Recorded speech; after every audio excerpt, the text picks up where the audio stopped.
Midstream energy has been weak this year. That's in spite of generally good operating performance, demand from AI data centers, and growth prospects, at least on the gas side. An investor asked us recently why this isn't shaping up to be a repeat of 2015 to 16. Back then, the market was excited at the outlook for more oil and gas production, which would require more pipelines, storage facilities, and other infrastructure. But we overproduced oil, which fell in price. Some companies overbuilt infrastructure.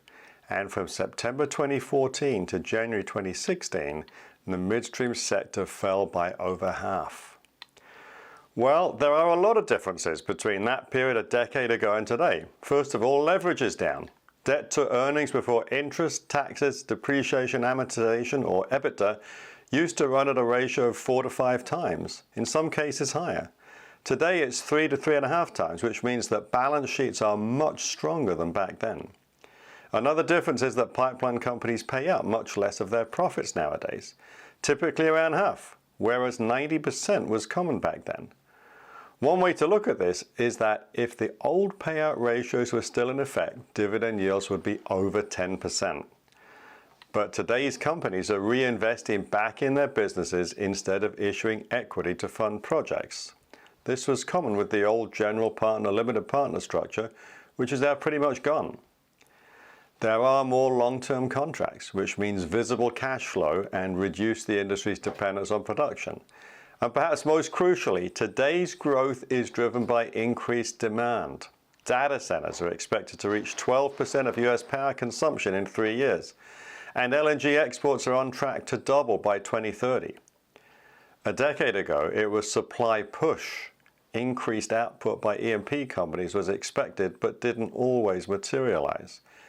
Today's demand growth driven by AI and our trade partners' need for cheap gas looks much more secure. Then there's the inflation protection that pipelines offer because of their PPI-linked fees. The Economist recently ran a section called The Coming Debt Emergency. They highlight the world's growing debt problem and how higher inflation is becoming more likely as a result. The Wall Street Journal recently asked if 3% inflation is the new 2%. There is increasing risk that inflation will stay above the Fed's 2% target. We think that midstream energy infrastructure offers the potential to protect investors from a loss of purchasing power, just as it did when inflation surged 3 years ago because of too much government spending. So there are many reasons to think today's midstream opportunity won't look like the one from a decade ago.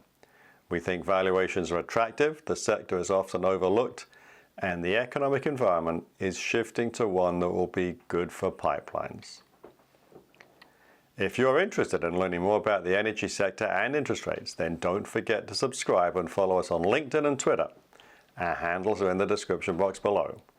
To find out more about what we're thinking, you can sign up for our weekly blog at sl-advisors.com. If you have any questions you'd like answered in this video, then please leave them down below. I'm Simon Lack. Thank you for watching this video.